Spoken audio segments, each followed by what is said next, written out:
Hello नमस्ते, welcome back to my channel Saqib tarot 3 guys. And आ गए हम आज एक नई रीडिंग के साथ। आज की रीडिंग का टॉपिक है मैसेज फ्रॉम योर पर्सन। आपके पर्सन की तरफ से मैसेज देखने की कोशिश करेंगे कि उनके दिल में ऐसी कौन सी बात है जो वो आपसे शेयर करना चाहते हैं बट कर नहीं पा रहे हैं।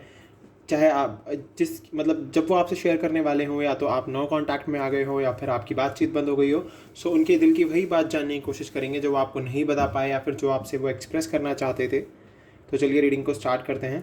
एंड गाइस, ये जर्नल रीडिंग है, आप सभी से रेजोनेट हो भी सकती है और नहीं भी। Okay. And guys, please subscribe my channel, bell icon को दबा दीजिए। बेल नोटिफिकेशन आइकन को दबाने के बाद आपको वीडियोस की नोटिफिकेशन मिलती रहेगी। तो चलिए रीडिंग को स्टार्ट करते हैं। देखते हैं क्या मैसेज आता है आपके पर्सन की तरफ से निकल कर आपके लिए।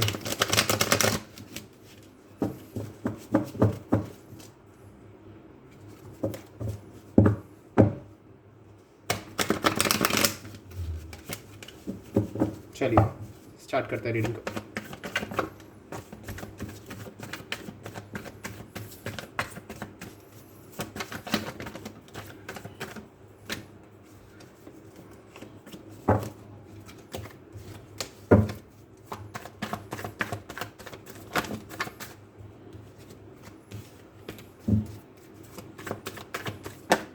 Okay, we have 4 of wands, Aries, Leo, Sagittarius.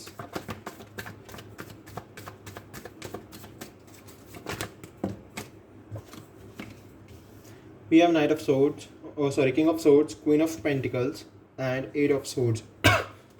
Sorry. We have Ace of Pentacles and Seven of Cups.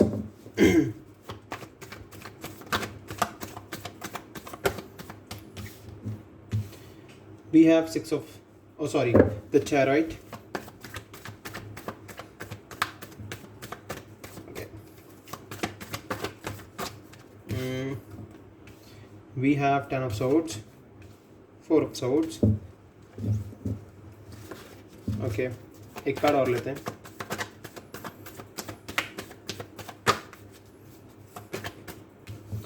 We have Knight of Cups. And bottom of the deck we have Queen of Pentacles. Okay. Queen of Cups. Okay. Queen of Cups है. Okay. So guys, we have Aries, Leo, Sagittarius, Gemini, Libra, Aquarius, Taurus, Virgo, Capricorn and Cancer, Scorpio, Pisces. सारे ही science हमारे पास यहाँ पर हैं अभी। So यहाँ पर सभी साइंस हैं और आपको वैसे भी साइन पर फोकस करने की ज़रूरत नहीं है। आप रीडिंग पर फोकस कीजिएगा। यहाँ पर मैं आपके पर्सन के मैसेज बताने वाला हूँ आपको। सो डेफिनेटली अभी आपके पर्सन का और आपका नो कॉन्टैक्ट सिचुएशन चल रहा है। एंड इवन मैं यहाँ से ये भी देख पा रहा हूँ कि आपके पर्सन ना अभी बहुत सारी चीज़ों से घिरे हुए हैं। मे बी उनको ऐसा फील होता है कि उनकी लाइफ में बहुत ज़्यादा ऑब्स्टिकल्स हैं, या फिर कुछ ऑब्स्टिकल्स हों भी उनकी लाइफ में, बिकॉज मैं यहाँ से देख पा रहा हूँ कि बहुत ज़्यादा ऑब्स्टिकल्स हैं। विद द 8 ऑफ सोर्ड्स बंधे हुए हैं वो बहुत ज़्यादा। ऑल टाइड अप की सिचुएशन चल रही है उनकी लाइफ में। मे बी ये प्रेशर हो सकता, ये बंधा हुआ पर्सन आप देख रहे हो उसमें मे बी अपनी फैमिली की तरफ से बंधा हुआ हो, या फिर किसी आपके साथ डील करते करते भी किसी और पर्सन के साथ अगर डीलिंग में चला गया हो तो डेफिनेटली वहाँ से भी ये पर्सन अभी बहुत ज़्यादा बंधा हुआ है। भले ये उस तरफ चला गया ये पर्सन, पर इस पर्सन को वहाँ पर बहुत बंधा फील होता है। अगर इस पर्सन ने आपको छोड़ा, आपका दिल तोड़ा और आपको छोड़कर किसी और के साथ रिलेशनशिप बनाया भी है ना, तो तब भी वहाँ पर ये पर्सन बहुत बंधा हुआ फील करता है। वहाँ पर फ्रीडम फील नहीं होती है इस पर्सन को। आपके साथ जो फ्रीडम ये पर्सन फील करता था वो फ्रीडम इस पर्सन को वहाँ फील नहीं होती है।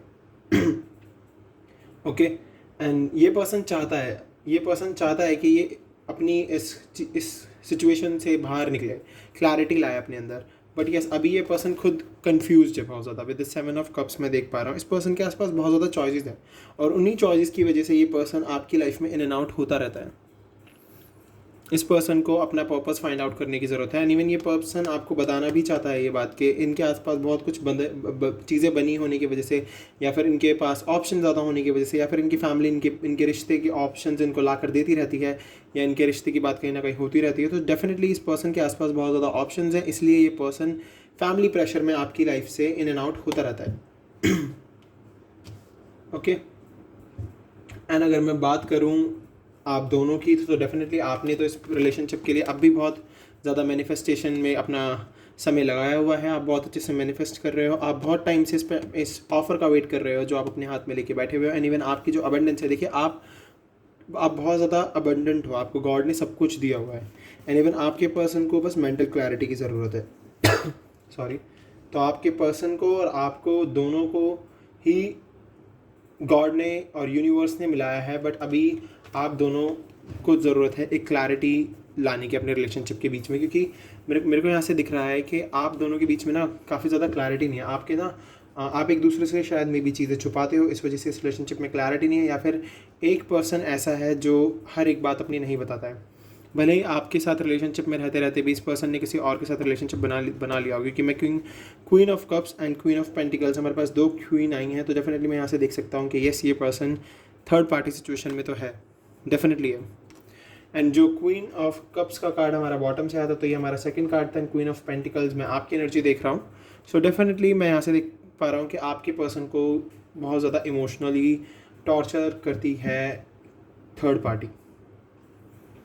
थर्ड पर्सन जो है आपके पर्सन की लाइफ में, वो उनको बहुत इमोशनल गेम खेलता है उनके साथ बहुत ज़्यादा, इस वजह से वो पर्सन वहाँ से ना निकलने की कोशिश तो करता है, बट उन्हें बहुत बंधा हुआ फील होता है। एंड एस ऑफ पेंटिकल्स मुझे क्लियरली दिखा रहा है कि ये पर्सन चाहता है कि ये ऑफर लेकर आपके पास आए, ये चाहता है कि आपके अपने घर वालों को मनाए, बिकॉज देखिए आप द चैरिट से मैं क्लियरली देख पा रहा हूँ आप दोनों के बीच में कास्ट इशू हो सकता है, फैमिली इशू हो सकता है, कोई ना कोई एक ऐसा इशू तो है जिसकी वजह से आप दोनों के बीच में डिस्टेंस है। लॉन्ग डिस्टेंस रिलेशनशिप में भी हो सकते हो आप दोनों, ओके। सो डेफिनेटली मैं यहाँ से ये भी देख पा रहा हूँ, बट यस ये पर्सन चाहता है कि ये आपके साथ ही अपनी ज़िंदगी बिताए, आप ही के साथ अपना फ्यूचर देखता है ये पर्सन, ये आप ही के साथ अपनी लाइफ को जीना चाहता है ये पर्सन, ओके। सो डेफिनेटली मैं यहाँ से देख पा रहा हूँ कि यस ये पर्सन कोशिश तो पूरी कर रहा है, बट यस अभी इस पर्सन की लाइफ में थोड़ा पेन चल रहा है guys. With the 10 of swords मैं देख पा रहा हूँ कि पेन है, बट यस इस पेन का कंप्लीशन आ रहा है, क्योंकि अब आपके पर्सन ने ना अपना मेडिटेशन बढ़ा दिया है, अपना वर्क बढ़ा दिया है, और जब इनको लगता है कि बहुत ही वर्स्ट सिचुएशन चल रही है तो ये रेस्ट की पोजीशन में चले जाते हैं, रेस्ट करने लगते हैं। विद द 4 ऑफ सोर्ड्स मैं देख पा रहा हूँ, बट यस अभी आप दोनों के बीच में कॉन्टैक्ट नहीं है, और ये पर्सन चाहता है कि आप दोनों के बीच में कॉन्टैक्ट बने। नाइट ऑफ कप्स मुझे क्लियरली दिखा रहा है कि यस ये पर्सन चाहता है कि आप दोनों के बीच में कॉन्टैक्ट बने। तो चलिए साइकिक से देख लेते हैं क्या होगा आगे।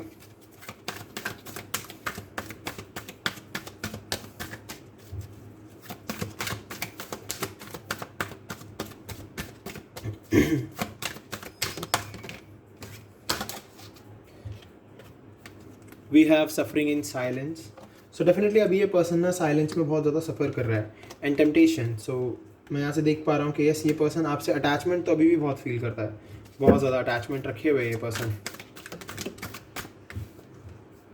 चाहता है ये पर्सन वापस से आपके साथ पार्टनर बनना, आपके साथ रिलेशनशिप में आना। मटेरियल हार्वेस्ट, डेफिनेटली काफ़ी अबंडेंस तो इस पर्सन को मिल चुकी है। And bottom of the deck we have ace of cups, love begins. तो डेफिनेटली प्यार तो अभी भी ये पर्सन आपसे बहुत करता है, भले ही आपके साथ नो कॉन्टैक्ट सिचुएशन में हो या फिर आपसे दूर हो, बट प्यार तो है आप दोनों के बीच में। देखते हैं क्या बोलना चाहता है ये पर्सन आपको, यहाँ से देखते हैं। डिसिप्लिन, सो डेफिनेटली ये पर्सन बहुत ज़्यादा डिसिप्लिन अपना चुका है, एंड एक डिसिप्लिन के साथ ही ये अपने लिए अभी वर्क कर रहा है ताकि ये आपके लिए बात कर पाए, एक डिसिप्लिन मेंटेन कर पाए। मे बी ये पर्सन अपने आप को बहुत ब्लेम करता है हर उस एक चीज़ के लिए जिस वजह से आप हर्ट हुए।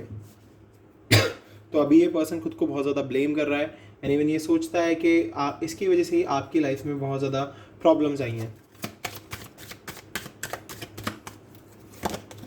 फॉरगिवनेस, माफ़ी मांगेगा ये पर्सन आपसे, मुझे लग रहा है, यहाँ से दिख रहा है मुझे। जो भी प्रॉब्लम्स पर्सन ने आपकी लाइफ में क्रिएट किया है उन चीज़ों के लिए माफ़ी मांगेगा आपसे। एंड मे बी इस पर्सन को अब जेलसी भी होती है, काफ़ी बार इस पर्सन को अपने चैलेंजेस जो इनकी लाइफ में आ रहे हैं उनको देखकर दूसरों को जब ये देखते हैं उन चैलेंजेस से कंपेयर करते हैं, तो डेफिनेटली इनको काफ़ी जलन होती है खुद से, कि मतलब ये दूसरों की खुशी को देख के काफ़ी बार अपने आप को नेगेटिव कर लेते हैं, बट जबकि इन्हें ऐसा करने की ज़रूरत नहीं है। इनको आगे बढ़ने की ज़रूरत है और इन्हें ट्रस्ट करने की ज़रूरत है गॉड पर, खुद पर डाउट करने की ज़रूरत नहीं है। तो ट्रस्ट बनाकर रखेंगे गॉड पर और खुद पर डाउट नहीं करेंगे तो डेफिनेटली इनकी लाइफ में चेंजेस आएंगे।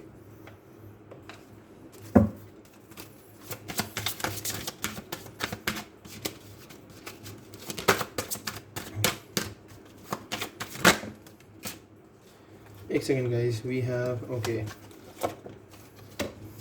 सो वी हैव क्रिएटिविटी। अगर आगे चल के आप दोनों के बीच में रिलेशन बनता है तो डेफिनेटली आप दोनों बहुत ही क्रिएटिव वर्क करने वाले हो, या फिर आप किसी क्रिएटिव फील्ड में वर्क भी करते हो। मे बी आप में से कुछ लोग सिंगर हो, एक्टर हो, डांसर हो, कुछ ना कुछ क्रिएटिव करते हो। Okay and the silver waterfall, तो डेफिनेटली सिल्वर वाटरफॉल तो मुझे अबंडेंस दिखा ही रहा है। And we have yin and yang with the bottom. So definitely सब कुछ इन्फिनिटी आपके साथ है। जो भी अभी सिचुएशन चल रही है सब खत्म हो जाएगी, और घूम के जो सिचुएशन पहले चल रही थी, एक खूबसूरत टाइम चल रहा था, द सिल्वर वाटरफॉल, वो वापस आएगा। रीपेरेंटिंग योरसेल्फ, तो आपको अगर नेगेटिव थॉट्स आते हैं, आपके पर्सन को बहुत नेगेटिव थॉट्स आते हैं, तो डेफिनेटली, और आपको लग रहा है कि आपको अपने आप को रीपेरेंट करने की ज़रूरत है, अपने थॉट्स को चेक में रखने की ज़रूरत है, तो रखिए, ज़रूरत है आपको। ओके, गाइडेंस देखते हैं आपके लिए। We have door to spirit, तो डेफिनेटली आपको और आपके पर्सन को स्पिरिट से, अपनी स्पिरिट से कनेक्ट होने की ज़रूरत है बहुत ज़्यादा। We have action, in the near future definitely आपके पर्सन की तरफ से एक्शन आ जाएगा आपके लिए। Door to romance, near future मैंने कहा ना, डोर टू रोमांस ओपन होना ही होना है। एंड द टेम्पल पाथ, अगर अभी तक अपने कार्मिक पाथ पर चल रहे थे तो अब एक बहुत ही खूबसूरत पाथ पर हो, और उस पाथ पर चलते चलते विक्ट्री है। We have victory guys, so definitely victory मिलेगी आपको उस पाथ पर चलते चलते। चलिए कुछ मैसेजेस निकाल लेते हैं आपके लिए, आपके पर्सन की तरफ से। Okay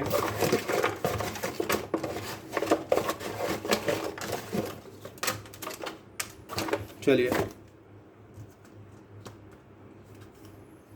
you are not afraid to be silly with me, आप बिल्कुल भी नहीं डरते उनके साथ सिली होने में।